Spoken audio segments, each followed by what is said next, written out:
प्रिय भक्तजनों, आज बृहस्पतिवार के दिन आप बृहस्पति देव की बड़ी ही दुर्लभ कथा सुनेंगे। इस कथा को सुनने से भक्तों की सभी मनोकामनाएं भगवान बृहस्पति देव की कृपा से पूर्ण हो जाती है। तो आइए बड़ी ही श्रद्धा और प्रसन्नचित मन से इस कथा को सुनते हैं।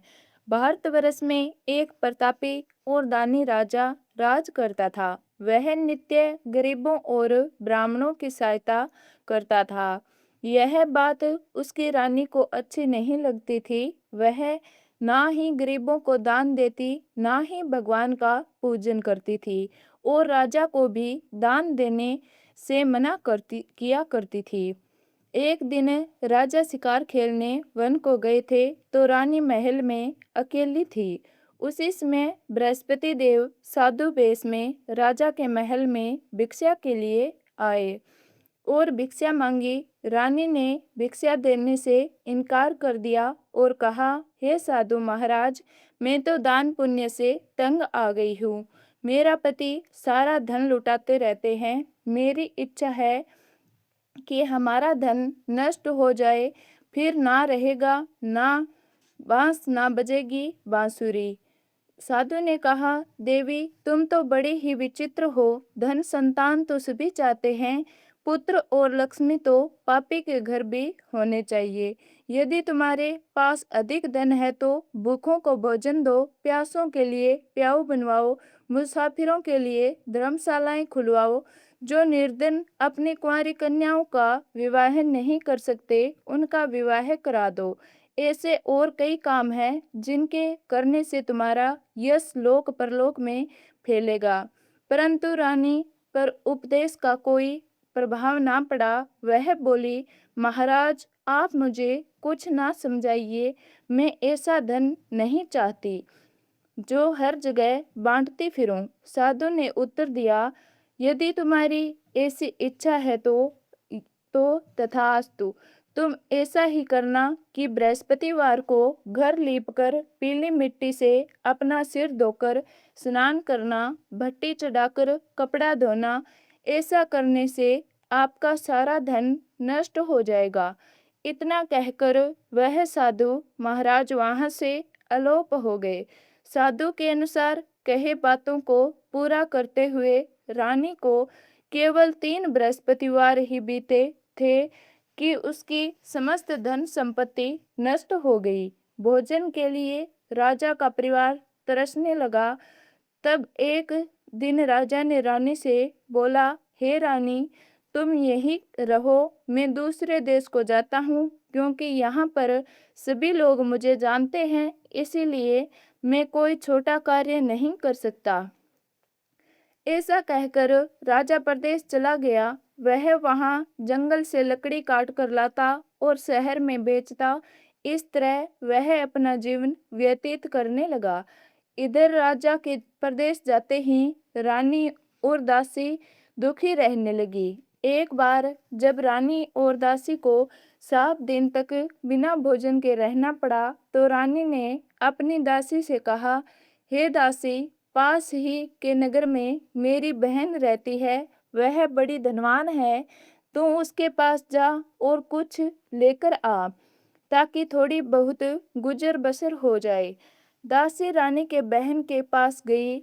उस दिन गुरुवार था और रानी की बहन उस समय बृहस्पतिवार व्रत की कथा सुन रही थी। दासी ने रानी की बहन को अपनी रानी का संदेश दिया, लेकिन रानी की बड़ी बहन ने कोई उत्तर नहीं दिया।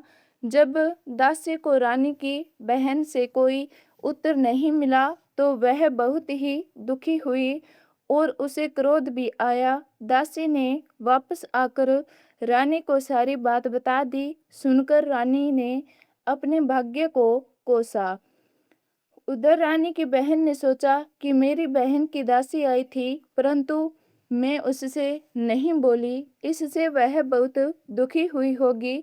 कथा सुनकर और पूजा समाप्त करके वह अपनी बहन के घर आई और कहने लगी, हे बहन, मैं बृहस्पतिवार की व्रत कर रही थी। तुम्हारी दासी मेरे घर आई थी, परंतु जब तक कथा होती है तब तक ना तो उठते हैं ना ही बोलते हैं, इसीलिए मैं नहीं बोली। कहो दासी क्यों आई थी? रानी बोली, बहन तुमसे क्या छिपाऊं, हमारे घर में खाने तक को अनाज नहीं था। ऐसा कहते कहते रानी की आंखें भर आई। उसने दासी समेत पिछले 7 दिनों से भूखे रहने तक की बात अपनी बहन को विस्तार से सुना दी। रानी की बहन बोली, देखो बहन, भगवान बृहस्पति देव सबकी मनोकामनाओं को पूर्ण करते हैं। देखो शायद तुम्हारे घर में अनाज रखा हो। पहले तो रानी को विश्वास नहीं हुआ, पर बहन के आग्रह करने पर उसने अपने दासी को अंदर भेजा तो उसे सचमुच अनाज से भरा एक घड़ा मिल गया। यह देखकर दासी को बड़ी हैरानी हुई। दासी रानी से कहने लगी, हे रानी, जब हमको भोजन नहीं मिलता तो हम व्रत ही तो करते हैं, इसीलिए क्यों ना इनसे व्रत और कथा की विधि पूछ ली जाए ताकि हम भी व्रत कर सकें। तब रानी ने अपनी बहन से बृहस्पतिवार व्रत के बारे में पूछा। उसकी बहन ने बताया, बृहस्पतिवार के व्रत में चने की दाल और मुनका से विष्णु भगवान का केले के जड़ में पूजन करें तथा दीपक जलाएं, व्रत कथा सुने और पीला भोजन ही करें। इससे बृहस्पति देव प्रसन्न होते हैं। व्रत और पूजन की विधि बताकर रानी की बहन अपने घर लौट गई। 7 दिन बाद जब गुरुवार आया तो रानी और दासी ने व्रत रखा। गुड़साल में जाकर चना और गुड़ ले आई, फिर उससे केले की जड़ तथा विष्णु भगवान का पूजन किया। अब पीला भोजन कहाँ से आए, बात को लेकर दोनों बहुत दुखी थी, क्योंकि उन्होंने व्रत रखा था, इसीलिए बृहस्पति देव उनसे प्रसन्न थे। इसीलिए वे एक साधारण व्यक्ति का रूप धारण कर 2 थालों में सुंदर पीला भोजन दासी को दे गई। भोजन पाकर दासी प्रसन्न हुई और फिर रानी के साथ मिलकर भोजन ग्रहण किया। उसके बाद वे सभी गुरुवार को व्रत और पूजन करने लगी। बृहस्पति भगवान की कृपा से उसके पास फिर धन संपत्ति आ गई, परंतु रानी फिर से पहले की तरह आलस्य करने लगी। तब दासी बोली, देखो रानी, तुम पहले भी इसी प्रकार आलस्य करती थी, तुम्हें धन रखने में कष्ट होता था, इस कारण सभी धन नष्ट हो गया, और अब जब भगवान बृहस्पति की कृपा से धन मिला है तो तुम्हें फिर से आलस्य होता है। रानी को समझाते हुए दासी कहती है कि बड़ी मुश्किलों के बाद हमने यह धन पाया है, इसीलिए हमें दान पुण्य करना चाहिए, भूखे मनुष्यों को भोजन कराना चाहिए और धन को शुभ कार्यों में खर्च करना चाहिए, जिससे हमारे कुल का यश बढ़ेगा, स्वर्ग की प्राप्ति होगी और पितृ प्रसन्न होंगे। दासी की बात मानकर रानी अपना धन शुभ कार्यों में खर्च करने लगी, जिससे पूरे नगर में उसका यश फैलने लगा। एक दिन राजा दुखी होकर जंगल में एक पेड़ के नीचे आसन जमाकर बैठ गया। वह अपनी दशा को याद करके व्याकुल होने लगा। उस दिन बृहस्पतिवार का दिन था। एकाएक उसने देखा कि एक निर्जन वन में एक साधु प्रकट हुए। वह साधु वेश में स्वयं बृहस्पति देवता थे। लकड़हारे के सामने आकर बोले, हे लकड़हारे, इस सुनसान जंगल में तू चिंता मगन क्यों बैठा है?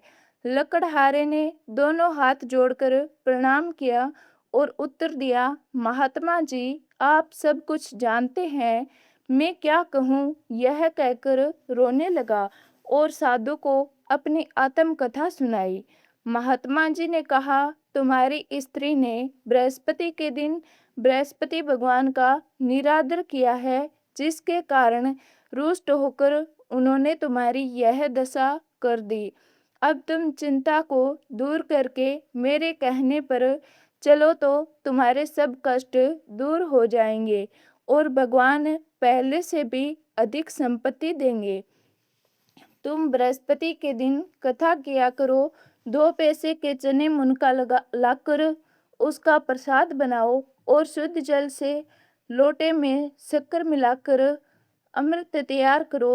कथा के पश्चात अपने सारे परिवार और सुनने वाले प्रेमियों में अमृत व प्रसाद बांटकर आप भी ग्रहण करो। ऐसा करने से भगवान तुम्हारी सब मनोकामनाएं पूरी करेंगे।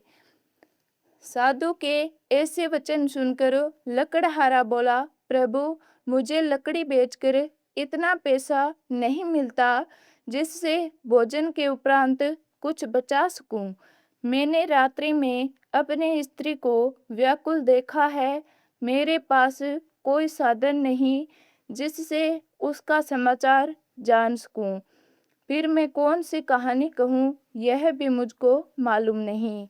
साधु ने कहा, हे राजा, मन में भगवान के पूजन व्रत का निश्चय करो। वे समय तुम्हारे लिए कोई राह बना देंगे। बृहस्पतिवार के दिन तुम रोजाना की तरह लकड़ियां लेकर शहर में जाना। तुम्हें रोज से 2 गुना धन मिलेगा जिससे तुम भली भांति भोजन कर लोगे तथा बृहस्पति देव की पूजा का सामान भी आ जाएगा। जो तुमने बृहस्पतिवार की कहानी के बारे में पूछा है वह इस प्रकार से है कि हे राजन, प्राचीन काल में एक बहुत ही निर्धन ब्राह्मण था। उसकी कोई संतान ना थी। वह नित्य पूजा पाठ किया करता था। उसकी स्त्री ना स्नान करती थी ना किसी देवता का पूजन करती थी। इस कारण ब्राह्मण देवता बहुत दुखी रहते थे। भगवान की कृपा से ब्राह्मण के यहाँ एक कन्या उत्पन्न हुई। कन्या बड़ी होने लगी। प्रातः स्नान करके वह भगवान विष्णु का जप करती। बृहस्पतिवार का व्रत भी करने लगी। पूजा पाठ समाप्त कर पाठशाला जाती तो अपनी मुट्ठी में जौ भर के ले जाती और पाठशाला के मार्ग में डालती जाती। लौटते समय वह जो श्रवण के हो जाते तो उनको बेचकर घर ले आती। एक दिन वह बालिका सूप में उस सोने के जौ को फटकार कर साफ कर रही थी। तभी उसकी माँ ने देखा और कहा कि बेटी, सोने के जौ को फटकने के लिए सोने का सूप भी होना चाहिए। दूसरे दिन गुरुवार था। कन्या ने व्रत रखा और बृहस्पति देव से सोने का सूप देने की प्रार्थना की। बृहस्पति देव ने उसकी प्रार्थना स्वीकार कर ली। रोजाना की तरह वह कन्या जौ फैलाती हुई पाठशाला चली गई। पाठशाला से लौटकर जब वह जौ बीन रही थी तो बृहस्पति देव की कृपा से उसे सोने का सूप मिला। उसे वह घर ले आई और उससे जौ साफ करने लगी, परंतु उसकी माँ का वही ढंग रहा। एक दिन की बात है, कन्या सोने के सूप में जब जौ साफ कर रही थी, उसी समय उस नगर का राजकुमार वहां से निकला। कन्या के रूप में उस कार्य को देखकर वह उस पर मोहित हो गया और राजमहल में आकर वह भोजन तथा जल त्याग कर उदास होकर लेट गया। राजा को जब राजकुमार द्वारा अन्न जल त्यागने का समाचार ज्ञात हुआ तो अपने मंत्री के साथ वह अपने पुत्र के पास गया और पूछा कि हे पुत्र, तुम्हें किस बात का दुख है, तुम्हें क्या चाहिए? तो उसने कहा, हे पिताजी, मुझे एक लड़की बहुत पसंद है, मैं उससे विवाह करना चाहता हूँ। तो राजा ने कहा, हे पुत्र, वह लड़की कौन है, कहाँ है, मुझे बताओ। तो राजकुमार ने राजा को उस लड़की के घर का पता भी बता दिया। मंत्री उस लड़की के घर गया। मंत्री ने ब्राह्मण के समक्ष राजा की ओर से निवेदन किया। कुछ ही दिन बाद ब्राह्मण की कन्या का विवाह राजकुमार के साथ संपन्न हो गया। कन्या के घर से जाते ही ब्राह्मण के घर में पहले की भांति गरीबी का निवास हो गया। एक दिन दुखी होकर ब्राह्मण अपनी पुत्री से मिलने गए। बेटी ने पिता की अवस्था को देखा तो अपनी माँ का हाल पूछा। ब्राह्मण ने सभी हाल कह सुनाया। कन्या ने बहुत सा धन देकर अपने पिता को विदा कर दिया। लेकिन कुछ दिन बाद फिर वही हाल हो गया। ब्राह्मण फिर अपनी कन्या के पास गया और सभी हाल कहा तो पुत्री बोली, हे पिताजी, आप माताजी को यहाँ लिवा लाओ। मैं उन्हें वह विधि बताऊंगी जिससे गरीबी दूर हो जाए। ब्राह्मण देवता अपनी पत्नी को साथ लेकर अपनी पुत्री के पास राजमहल पहुंचे तो पुत्री अपनी माँ को समझाने लगी, हे माँ, तुम प्रातः काल स्नान आदि करके विष्णु भगवान का पूजन करो तो सब दरिद्रता दूर हो जाएगी। परंतु उसकी माँ ने उसकी एक भी बात नहीं मानी। वह प्रातःकाल उठकर अपनी पुत्री की बची जूठन को खा लेती थी। एक दिन उसकी पुत्री को बहुत गुस्सा आया। उसने अपनी माँ को एक कोठरी में बंद कर दिया। प्रातः उसे स्नान आदि करा के पूजा पाठ करवाया तो उसके माँ की बुद्धि ठीक हो गई। उसके बाद वह नियम से पूजा पाठ करने लगी और प्रत्येक बृहस्पतिवार को व्रत करने लगी। इस व्रत के प्रभाव से मृत्यु के बाद वह स्वर्ग को गई। वह ब्राह्मण भी सुखपूर्वक इस लोक का सुख भोग कर स्वर्ग को प्राप्त हुआ। इस तरह कहानी कहकर साधु बने बृहस्पति देव वहां से लोप हो गए। धीरे धीरे समय व्यतीत होने पर फिर बृहस्पतिवार का दिन आया। राजा जंगल से लकड़ी काटकर शहर में बेचने गया। उसे उस दिन और दिनों से अधिक धन मिला। राजा ने चना गुड़ आदि लाकर बृहस्पतिवार का व्रत किया। उस दिन से उसके सभी क्लेश दूर हो गए। परंतु जब अगले बृहस्पतिवार का दिन आया तो वह बृहस्पतिवार का व्रत करना भूल गया। इस कारण बृहस्पति भगवान नाराज हो गए। उस दिन उस नगर के राजा ने विशाल यज्ञ का आयोजन किया था तथा अपने समस्त राज्य में घोषणा करवा दी कि सभी मेरे यहाँ भोजन करने आए, किसी के घर चूल्हा ना जगे। इस आज्ञा को जो नहीं मानेगा उसको फांसी दे दी जाएगी। राजा की आज्ञा अनुसार राज्य के सभी वासी राजा के भोजन में सम्मिलित हुए, लेकिन लकड़हारा कुछ देर में पहुंचा। इसीलिए राजा उसको अपने साथ महल में ले गए। जब राजा लकड़हारे को भोजन करा रहे थे तो रानी की दृष्टि उस खूंटी पर पड़ी जिस पर उसका हार लटका हुआ था। उसे हार खूंटी पर लटका दिखाई नहीं दिया। रानी को निश्चय हो गया कि मेरा हार इस लकड़हारे ने चुरा लिया है। अब रानी के कहने पर लकड़हारे को राजा ने कैद खाने में डलवा दिया। लकड़हारा जेल में विचार करने लगा कि ना जाने कौन से पूर्व जन्म के कर्म मुझे यह दुख प्राप्त हुआ है, और जंगल में मिले साधु को याद करने लगा। तभी तत्काल बृहस्पति देव साधु के रूप में प्रकट हो गए और कहने लगे, अरे मूर्ख, तूने बृहस्पति देवता की कथा नहीं की, उसी कारण तुम्हें यह दुख प्राप्त हुआ है। अब चिंता मत कर, बृहस्पतिवार के दिन जेल खाने के दरवाजे पर तुझे 4 पैसे पड़े मिलेंगे। उनसे तू बृहस्पतिवार की पूजा करना तो तेरे सभी कष्ट दूर हो जाएंगे।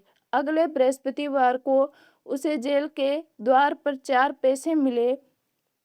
राजा ने पूजा का सामान मंगवाकर कथा कही, प्रसाद बांटा। ऐसा करने से बृहस्पति देव बहुत ही प्रसन्न हुए और उसी रात्रि में बृहस्पति देव ने उस नगर के राजा को स्वप्न में कहा, हे राजा, तूने जिसे जेल में बंद किया है उसे कल छोड़ देना।